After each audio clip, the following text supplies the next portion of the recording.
Jadi AI itu adalah sebuah teknologi yang memungkinkan mesin atau software, bisa software, hardware, atau mungkin kombinasi keduanya, yang memiliki kemampuan berpikir seperti manusia. Sehingga dia bisa belajar, bisa memecahkan permasalahan, bisa mengambil keputusan, seperti layaknya kita manusia. Seperti itu kira-kira. Kalau dilihat dari jenisnya, AI itu ada 3 jenis. Ada yang narrow, yaitu dia hanya spesifik, hanya bisa untuk melakukan tugas-tugas yang sangat khusus.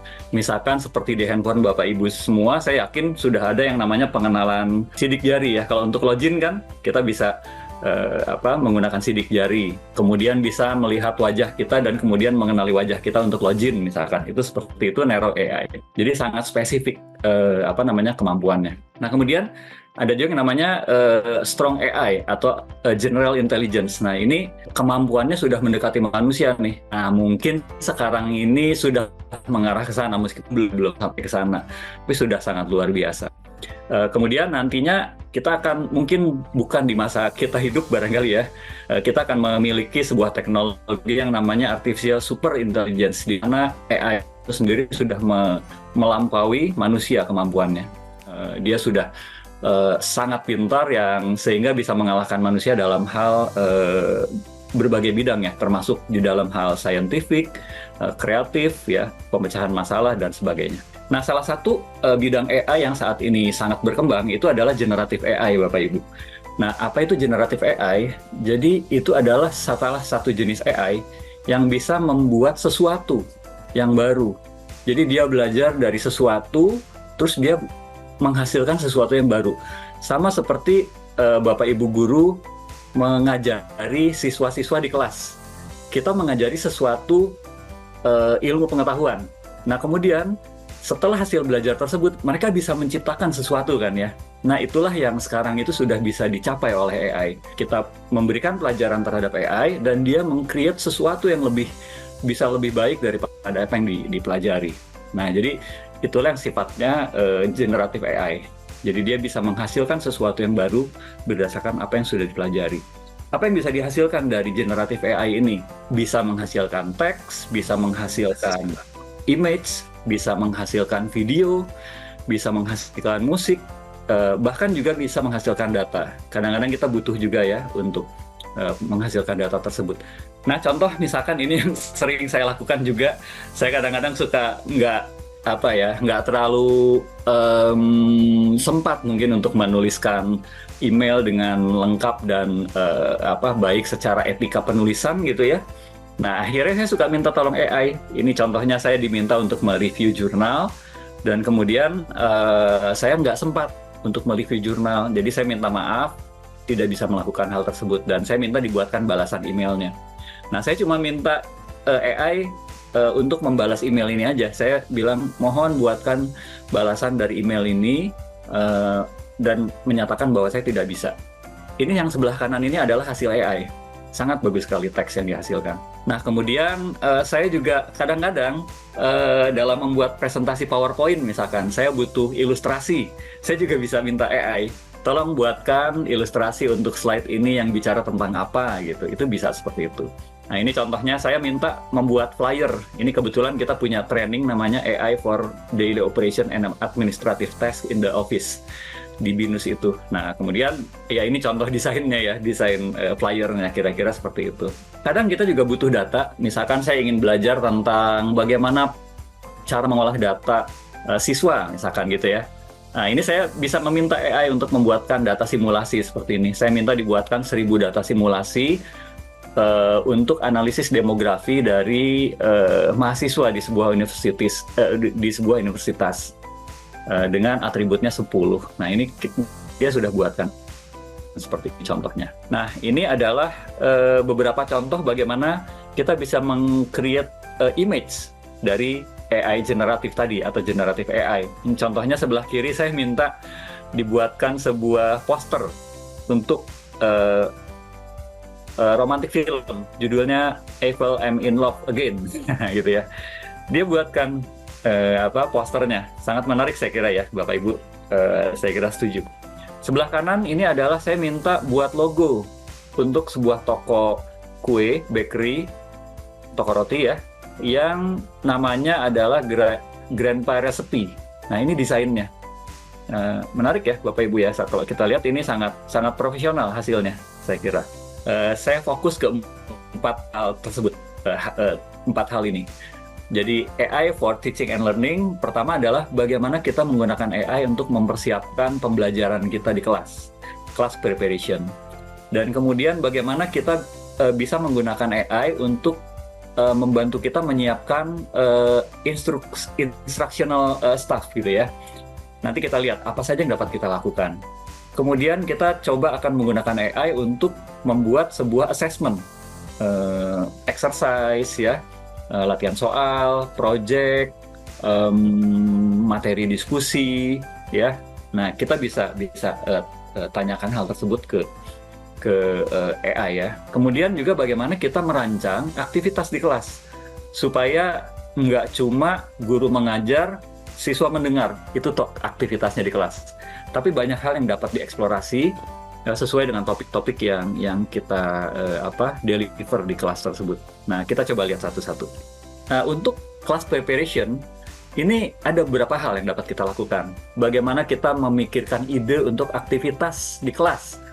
Sedang membahas topik tertentu, kira-kira aktivitas apa ya supaya siswa di kelas ini aktif gitu ya. Bisa diskusi, atau project, atau ada apapun itu ya. Bagaimana kita bisa membuat contoh soal ya, ini bisa. Atau bagaimana membuat lecture notes, kita misalkan ingin membuat presentasi menggunakan PowerPoint ya. Notes-nya seperti apa kira-kira. Kemudian kita ingin memancing diskusi dalam topik tertentu misalkan, itu bisa kita lakukan dengan bantuan AI. Bahkan ide project gitu ya.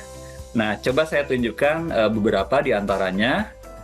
Mudah-mudahan Bapak Ibu bisa terbaca ya ini. Jadi yang abu-abu kotak itu adalah pertanyaan yang saya berikan ke dalam AI. Kemudian yang hijau itu adalah jawaban AI. Nah, di bawah itu ada titik-titik-titik dan seterusnya. Maksudnya ini jawabannya panjang sebetulnya, Bapak Ibu. Tapi ini saya cut gitu ya karena keterbatasan space di sini. Nah, jadi di sini Bapak Ibu contohnya di sini saya tanya seperti ini, pakai bahasa Indonesia Bapak Ibu. Persis kayak gini pertanyaannya.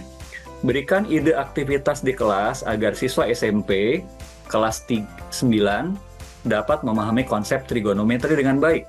Pertanyaannya itu. Terus dia jawab, memperdalam pemahaman siswa ini tentang trigonometri memerlukan aktivitas yang melalui konsep dasar.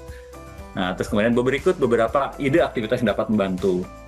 Yang pertama adalah menjelajahi identitas trigonometri. Misalkan di sini ada permainan identitas trigonometri, ciptakan permainan dan seterusnya gitu ya. Itu idenya.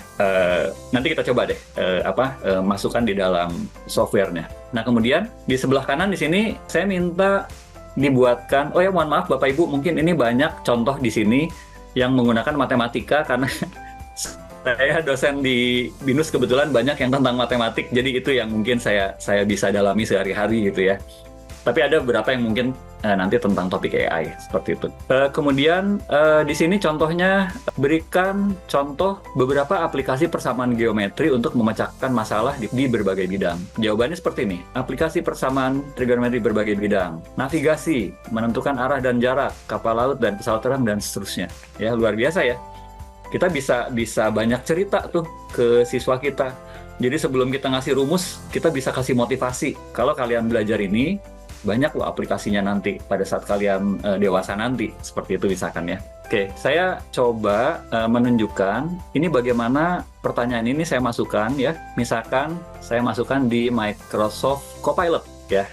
Nah ini, jadi Microsoft Copilot ini baru saya login tadi. Pertanyaannya saya masukkan di sini. Ya, berikan ide ini, udah saya enter aja. Nah, ini jawaban dari Copilot. Nah, seperti itu ya. Jadi kita punya banyak ide akhirnya kan ya. Gunakan alat bantu visual dan seterusnya di sini. Bisa kasih quiz ya. Bahkan dia memberikan ide, gunakan platform seperti Quizzes ya dan seterusnya. Nah, jadi menarik ini saya kira ya.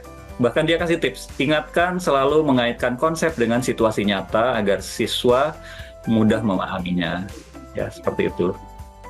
Nah, bahkan ini juga kita ada referensinya Bapak Ibu. Jadi di sini ada angka 1 ini ya, ada angka 2 ini kita bisa klik. Jadi dia nggak ngarang itu jawabannya, tapi dia jawabannya berdasarkan apa yang ada dari internet. Ya, misalkan ini nomor 2 dan 3. Nomor 2 saya klik. Nah, kita akan dipandu ke, nah ini ya. Tuh, jadi ada sumbernya, sehingga kita bisa cepat gitu ya. Daripada kita harus browsing manual, ini kita sudah dibantu untuk menghasilkan jawaban seperti ini. Kira-kira seperti itu ya Bapak Ibu ya. Atau mungkin saya menanyakan pertanyaan yang kedua di sini. Ini saya pertanyaan kedua, saya masukkan di Google Gemini ya Bapak Ibu. Kalau tadi di Microsoft Copilot ini. Yang kedua di Google Gemini, saya tunjukkan. Nah, ini Google Gemini, saya buat new chat. Nah, ini saya ketikkan di sini. Ya, langsung pertanyaannya. Oh, sorry.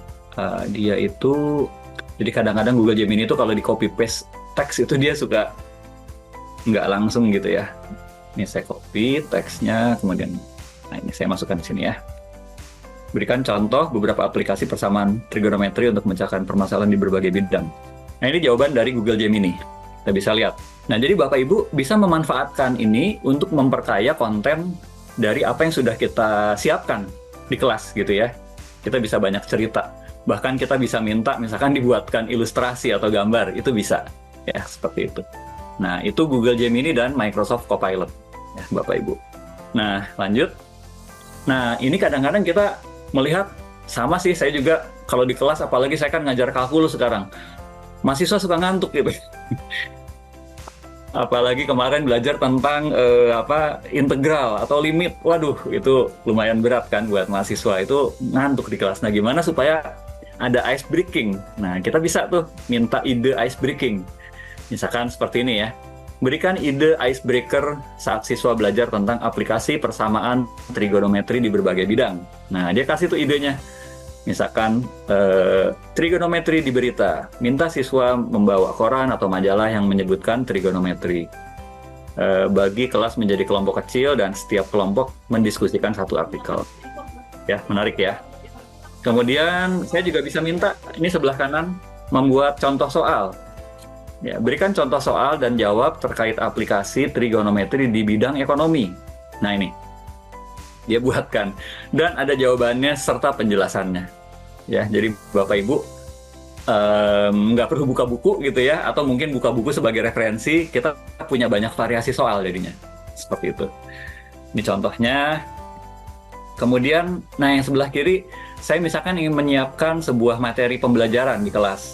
Buat lecture note dalam bahasa Indonesia mengenai persamaan linear dengan dua variabel. Ini saya cek di kurikulum SMP kelas 3, ini tentang ini ya, persamaan linear dengan dua variabel. Nah, jadi kita bisa lihat nih di sini. Nomor 1, pengertian persamaan linear. Yang nomor 2, penyelesaian persamaan linear dua variabel. Yang pertama, metode eliminasi, dan ada metode-metode berikutnya ya. Nah, seperti itu Bapak Ibu. Nah, coba kita lihat deh yang tadi pertanyaannya. Saya masukkan di ChatGPT ya Bapak Ibu. Nah, ini lecture note. Kalau tadi kita sudah coba 2 ya, dengan Copilot dan Gemini, saya coba di sini, di ChatGPT. Nah, saya masukkan di sini pertanyaannya, lecture notes. Nah, ini saya enter aja. Nah, ini seperti ini ya. Jadi sudah rapi sekali. Nah, bahkan sudah ada contoh soalnya ya, dengan metode substitusi, eliminasi. Nah, seperti itu Bapak Ibu, sampai kesimpulannya. Nah, fungsi yang kedua itu adalah bagaimana kita bisa memanfaatkan AI untuk tujuan instructional assistant. Jadi seolah-olah kita punya asisten nantinya untuk membantu kita dalam menyiapkan bahan-bahan. Bisa untuk melakukan summarization atau meringkas sebuah artikel, atau misalkan membuat outline dari artikel, atau misalkan menyiapkan materi presentasi, outline-nya apa aja, atau membuat sebuah instruksi. Kita coba lihat ya. Sebelah kiri misalkan saya punya materi yang menarik menurut saya untuk dibahas di kelas saya. Tapi saya ingin diringkas aja kontennya. Saya coba tunjukkan ya. Jadi ini adalah webnya. Nah, ini saya browse di sini. Ini webnya Bapak Ibu. Nah, ini kan banyak nih penjelasannya ya. Ada gambarnya segala macam. Nah, saya minta dirangkum. Jadi saya minta dirangkum, misalkan saya tanya ke Copilot hal tersebut. Ini saya buka di sini, ini saya paste di sini ke Copilot. Jadi buatkan ringkasan dari artikel tersebut. Saya enter, nah ini jawaban dari Copilot. Jadi dia bisa baca dari web, terus membantu membuatkan summary buat kita.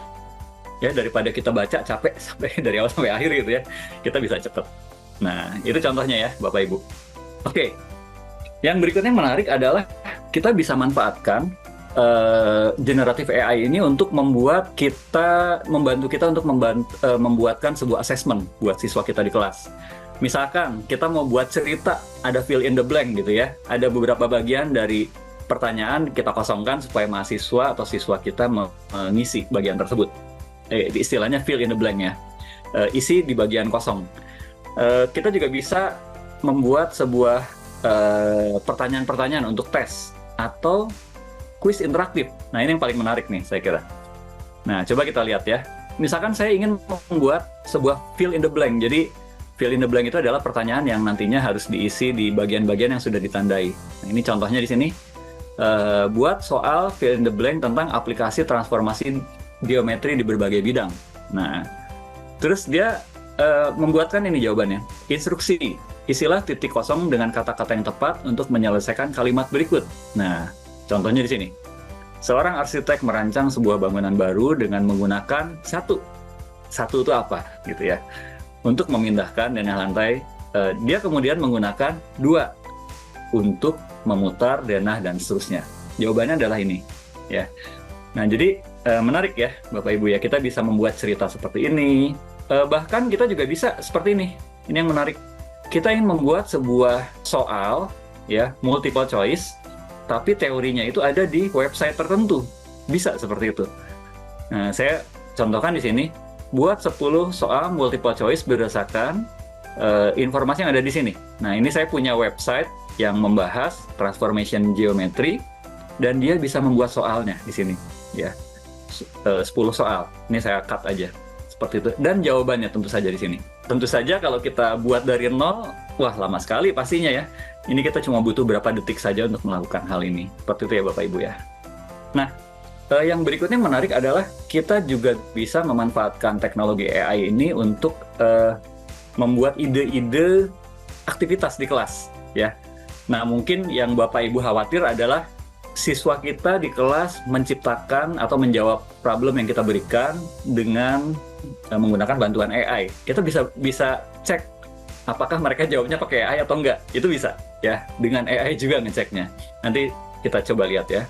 Kemudian kita juga bisa membuat sebuah cerita interaktif ya, sehingga nanti siswa itu di kelas bisa belajar sambil bermain gitu ya. Kita buat fiksi misalkan yang terkait dengan ekonomi barangkali, atau fiksi terkait dengan teknologi dan apapun itu ya. Kemudian kita juga bisa membuat sebuah teks yang nantinya dikritisi oleh siswa-siswa kita di kelas. Kita bisa membuat simulasi ya. Kita coba lihat di sini. Nah, ini saya punya teks ya. Saya punya teks yang isinya tentang ini Alan Turing ya. Bapak Ibu mungkin pernah dengar yang namanya ya. Jadi skenario gini Bapak Ibu, saya coba aja ya langsung ya. Saya coba di Gemini deh. Jadi misalkan saya minta dibuatkan buat artikel singkat 3 paragraf mengenai Alan Turing misalkan ya. Atau jangan Alan Turing deh, Megawati aja deh supaya kita semua kenal ya. Megawati Soekarno Putri, seperti itu ya. Ini artikelnya. Nah, kita lihat. Oh, belum bisa jawab dia. Waduh, belum pinter ternyata ya, Bapak Ibu. Nggak tahu kenapa nih, kok dia nggak bisa ya. Oke, saya coba di Copilot kalau gitu. Saya coba di Copilot. Coba lihat responnya. Nah, ini ya.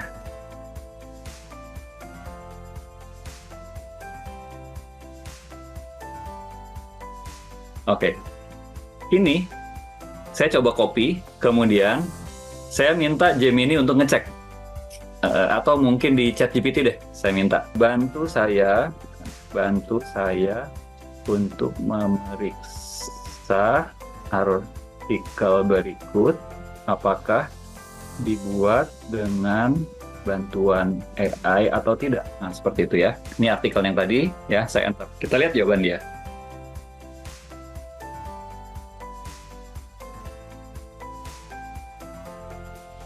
Oh, tapi dia bilang ini artikel ini bisa jadi dibuat oleh keduanya mengingat kualitas dan gaya penulisan yang baik beserta kesalahan kecil ya. Itu seperti itu. Jadi kita bisa ngecek ya. Kalau yang sebelumnya saya sudah coba itu adalah seperti ini jawabannya. Jadi dia tahu langsung. Tulisan tersebut bisa jadi dibuat oleh AI karena beberapa alasan. Dia kasih jawaban tuh. Kemudian ini yang menarik juga nih. Saya minta AI membuatkan saya sebuah cerita interaktif. Jadi ceritanya itu plotnya itu bisa berubah sesuai dengan apa yang kita inginkan, seperti itu ya. Contohnya begini Bapak Ibu, saya masukkan ini saya coba masukkan di Microsoft Copilot mungkin ya di sini. Jadi pertanyaannya seperti ini ya, buatlah cerita interaktif tentang seorang pengembara yang melakukan perjalanan melalui hutan berhantu. Waduh, berhenti di titik-titik keputusan sehingga saya bisa memberikan arahan. Nah itu pertanyaan saya. Kita lihat di sini. Nah, dia bikin ceritanya tuh. Terus ada persimpangan pertama. Oh, tapi ini nggak bisa langsung interaktif nih. Oke. Saya coba di ChatGPT ya. Mungkin kalau di ChatGPT dia bisa langsung interaktif. Nah ini, bab 1, memasuki hutan. Nah, dia langsung tanya tuh, keputusan 1. Anda memasuki hutan dalam merangsang suhu tiba-tiba menjadi lebih dingin, suara burung hantu dan ranting yang patah. Anda berjalan beberapa langkah lagi dan tiba-tiba di sebuah persimpangan jalan setapak. Anda mengambil setapak ke kiri yang tampak lebih terang dan terawat atau mengambil jalan setapak ke kanan yang tampak gelap. Wah, saya lebih senang tantangan. Saya pilih nomor 2. Ceritanya akan lanjut di sini Bapak Ibu. Jalan gelap. Nah, ini ya. Ya itu ya, contoh interaktif ya. Kemudian kita juga bisa memberikan sebuah ide untuk mengkritisi sebuah artikel yang kita buat, ya. Bahkan kita juga bisa membuat sebuah interaksi seperti ini, Bapak Ibu. Jadi misalkan saya bisa meminta generative AI untuk membuat sebuah interaksi antara manajer dan calon karyawan yang akan ditempatkan sebagai kasir. Dia bisa tanya jawab nantinya dengan kita seperti ini ya. Ini yang kotak abu-abu itu saya ketik gitu ya. Jadi saya ketik dan dia memberikan respon. Jadi seolah-olah kita sedang bicara dengan manajer seolah-olah seperti itu ya. Sebagai kesimpulan, mungkin ini penutup pagi ini. Jadi memang perkembangan AI itu sangat cepat sekali ya. Saya baru dengar perkembangan tentang ChatGPT 4o itu ya baru 2 minggu lalu dan kemampuannya luar biasa. Kemudian Google Gemini juga demikian, tidak mau ketinggalan ya. Intinya AI tersebut dapat digunakan untuk positif atau negatif. Nah, tapi kalau kita lihat sebetulnya kalau kita bisa kreatif seperti beberapa contoh, tentu saja itu hanya beberapa contoh kecil saja yang saya tunjukkan, itu bisa kita optimalkan untuk memberikan sebuah pembelajaran yang kualitasnya lebih baik di kelas, seperti itu ya.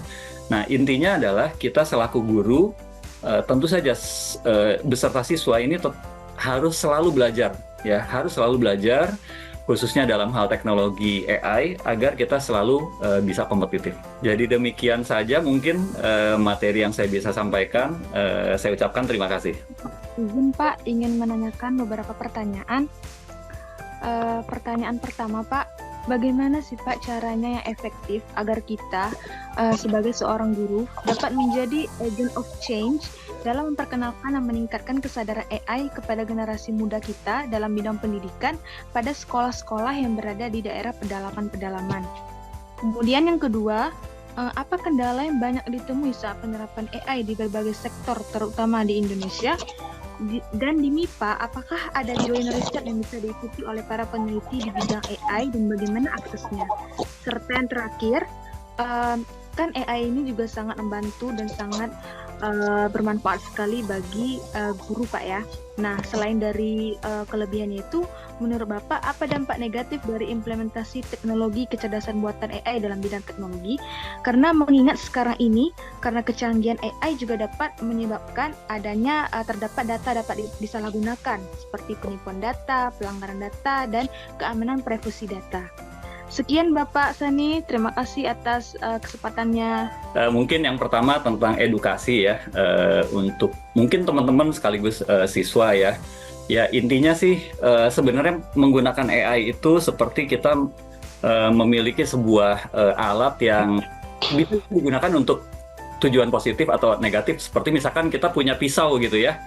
Pisau kan banyak hal positifnya untuk masak, untuk membuat sebuah karya gitu ya, itu positif. Tapi kalau digunakan untuk negatif, tentu saja dia akan bisa digunakan untuk melukai misalkan. Nah, jadi itu sih. Jadi sama seperti kita menjelaskan ke anggota keluarga kita misalkan, ini pisau untuk apa ya gunanya. Bahkan anak kecil pun kita bisa berikan penjelasan seperti itu. Itu mungkin analoginya ya, Bu Putri. Jadi memang dari setiap teknologi yang muncul itu pasti ada plus minusnya, positif negatifnya.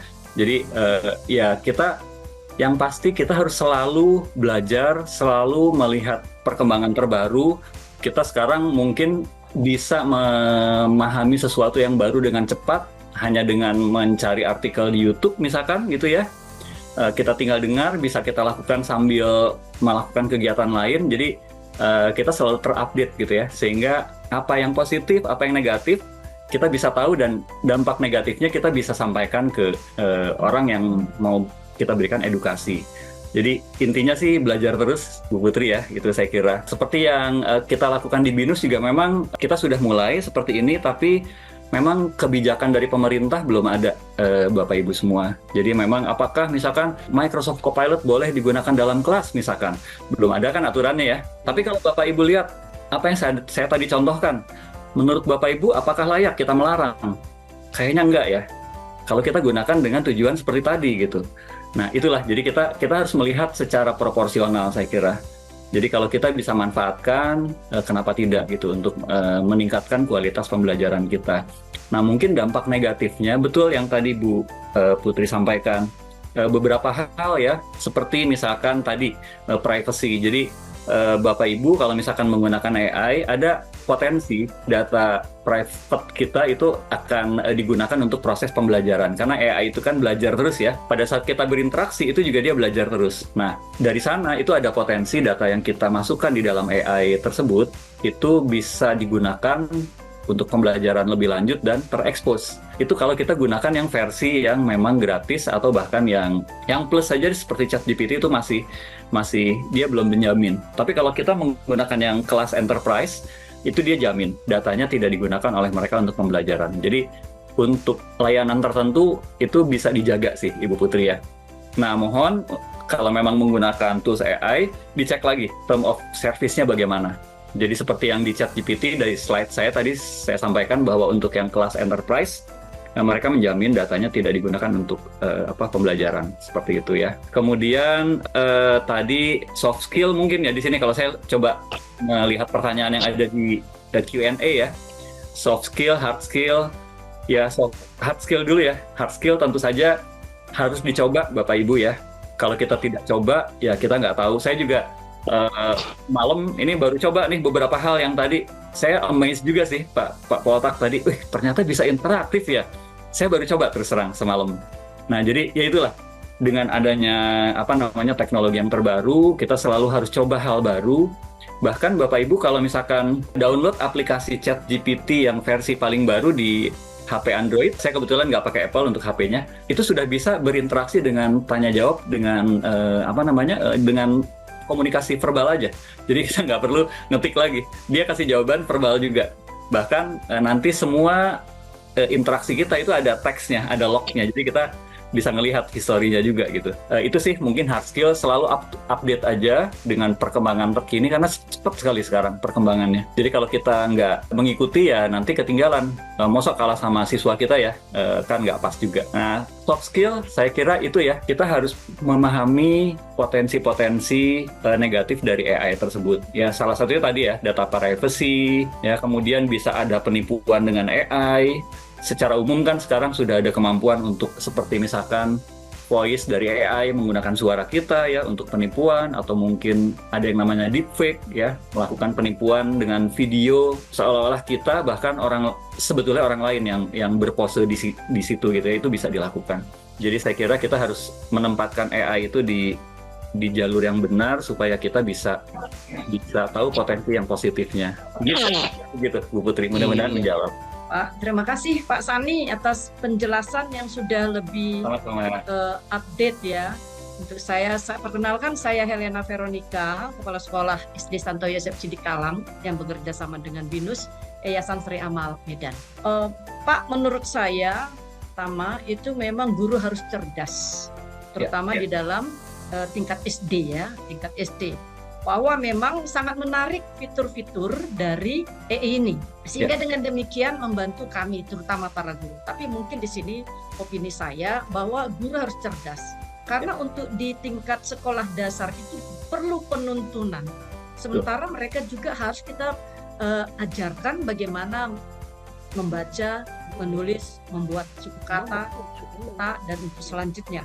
Tapi untuk kelas tinggi, kelas 4, 5, dan 6, itu mungkin bisa kita bantu dengan hal ini. Tapi menurut saya, mungkin guru juga harus, sebagai guru harus cerdas, tidak serta-merta menampilkan itu di dalam tabnya kita, sehingga kita juga bukan menjadi IT, bukan guru dari segalanya, karena ada didaktik dan metodiknya yang harus diterima oleh anak. Itu saya sangat setuju dan sangat senang. Dan saya juga selalu arahkan teman-teman guru kita untuk hal seperti itu. Nah Pak, yang mau saya pertanyakan, pertama, apakah bila kita menggunakan ChatGPT ini dalam suatu karya tulis atau apakah itu akan terkesan tidak original atau paste dari itu? Itu pertama. Yang kedua Pak, tadi saya sangat senang mendengarkan dari awal, memang saya lebih awal tadi masuk menanti, bahwa AI ini itu sangat bermanfaat bagi kecerdasan, untuk membantu kecerdasan. Yang kedua, untuk meningkatkan kualitas pembelajaran dan profesionalis guru. Nah, bagaimana Pak caranya, kira-kira bagaimana secara sederhana untuk mendampingi sekolah dasar ini yang membutuhkan pendampingan, untuk apakah ada tips tertentu untuk, karena banyak efek negatifnya juga. Banyak efek negatifnya kalau kita tidak cerdas untuk hal ini. Itu saja Pak, terima kasih. Terima kasih Suster Helena pertanyaannya. Ya menarik ya tadi komentarnya. Saya setuju pendapatnya tadi ya. Memang AI ini hanyalah teknologi seperti itu. Jadi bagaimana dia bisa diarahkan untuk penggunaan positif atau negatif tergantung kita selaku pengguna teknologi tersebut tentu saja. Nah, memang ada beberapa potensi negatif dari penggunaan AI ini sendiri tentu saja. Contohnya tadi dalam hal penulisan ya, Suster Helena ya. Jadi saya setuju. Memang saat ini begini, Suster, belum ada aturan baku yang menjelaskan bagaimana kalau kita melakukan sitasi berdasarkan konten yang asalnya dari AI. Nah, itu yang pertama. Baik di jurnal maupun di conference gitu ya, atau mungkin aturan penulisan buku dari publisher misalkan, itu kelihatannya belum sepakat itu, Suster. Jadi itu yang pertama. Tapi yang amannya, saya sarankan begini. Jadi pada saat kita melakukan interaksi dengan AI, kita minta referensinya. Tersebut dari mana referensinya. Nah sekarang karena AI sekarang itu sudah bisa memberikan referensi. Contohnya tadi kita bisa lihat kan ya, ada angka 1, angka 2, kita bisa klik ya. Nah, itu yang kita jadikan referensi. Jadi jangan kita menganggap AI itu hasil karya kita. Itu nggak boleh. Nah, itu yang jawabannya saya kira ya, selalu kita mengacu ke referensi. Kalau memang dia pada saat memberikan jawaban tidak memberikan referensi, kita minta langsung. Berikan referensi dari jawaban terakhir. Nah, dia kan selalu minta. Iya, jadi kita akan mengacu ke jawaban tersebut. Jadi kita menganggap ini sebagai asisten kita si AI ini. Nantinya kita selalu merefer ke sumber dari jawaban tersebut. Nah itu yang paling aman sih seperti itu, Sister. Dan kemudian sebaiknya juga kita jangan copy paste. Karena AI sendiri kan tadi saya sudah demokan, dia bisa mendetek loh. AI itu bisa mendetek bahwa tulisan itu dihasilkan AI atau bukan gitu ya. Kalau misalkan kita khawatir siswa kita melakukan hal tersebut, ya cek aja dengan AI. Kan kita bisa lihat tuh jawabannya ya, apakah dia pakai AI atau enggak mengerjakan tugasnya. Nah, seperti itu. Jadi, sebaiknya kita biasakan ke diri kita maupun ke siswa-siswa kita, silahkan belajar pakai AI.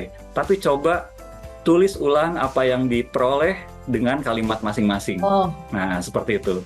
Itu mereka kan jadi kreatif kan. Oh iya, saya sudah sama seperti baca buku kan, suster, akhirnya kan. ya, benar-benar Pak.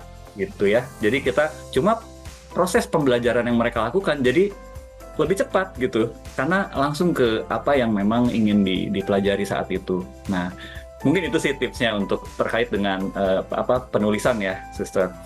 Nah, terus yang kedua, pendampingan dari SD. Saya setuju. Memang kalau SD itu kan sangat sangat kritis ya, di mana kita baru pertama kali belajar secara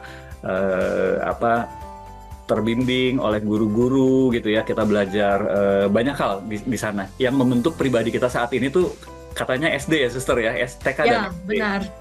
Jadi kalau kita salah di sana itu terbawa puluhan tahun kemudian, betul. Nah, jadi begini sih, suster, kata kuncinya adalah kita tetap harus mengikuti perkembangan terakhir dari teknologinya, sehingga kalaupun ada sesuatu baru yang dapat kita maksimalkan untuk proses pembelajaran kita jadi tahu. Nah, contohnya tadi ya, misalkan bagaimana kita bisa membuat kuis interaktif ya, suster ya. Ya. Siswa kan langsung kan jawab sendiri gitu ya. Nah, ada sekarang salah satu video, sayangnya saya nggak sempat demokan tadi. Kita bisa suster memanfaatkan AI ini, misalkan untuk belajar tentang peluang, ya kalau di matematik, teori peluang gitu ya. Kita minta AI ini bukan memberikan jawaban, tapi begini, kita minta dia berinteraksi dengan siswa untuk mengarahkan. Dia bukan memberikan jawaban, tapi mengarahkan. Nah, seperti itu. Misalkan ini ada kasus, terus udah gitu nanti kita minta AI-nya buat pertanyaan interaktif, di mana nanti siswa bisa menjawab, dan kemudian AI sendiri memberikan arahan, bukan step by step solution. Ya. Itu bisa. Tergantung kreativitas kita ya akhirnya ya. Kita manfaatkan itu dengan cara apa gitu. Apakah shortcut aja untuk dapat hasil langsung, atau mungkin kita ingin menggunakan AI ini untuk dalam proses belajar yang bisa meningkatkan kualitas di kelas gitu kan pembelajarannya. Itu sih mungkin suster jawaban saya. Mudah-mudahan menjawab meskipun tidak memuaskan barangkali. Iya. Terima kasih Pak, sangat membantu dan sama-sama. Pastilah akan bermanfaat Pak. Makasih juga kepada Binus Pak yang selalu berkoordinasi. Iya. Bagi Bapak Ibu yang tertarik nanti untuk belajar lebih jauh, silakan nanti kontak kita. Kita akan bantu Bapak Ibu untuk misalkan, Pak, sekolah saya ingin praktekkan di ChatGPT untuk mengajar. Kita akan coba untuk memfasilitasi Bapak Ibu nanti kalau ingin mencoba lebih lanjut, baik secara online maupun secara offline ya Bapak Ibu. Pak Sani, luar biasa, terima kasih, dan Bapak Ibu guru juga sangat antusias dengan materinya Pak Sani. Terima kasih Pak sudah membantu kita di Binus Cerdik ini. Ini adalah guru-guru yang luar biasa, hari ini sudah hadir Pak, dengarkan, dan mudah-mudahan bisa kita implementasikan di kelas menjadi guru yang lebih profesional lagi di tengah gempuran teknologi yang luar biasa. Terima kasih Pak Sani, kita kasih aplaus sekali lagi untuk Pak Sani, materinya luar biasa. Ya.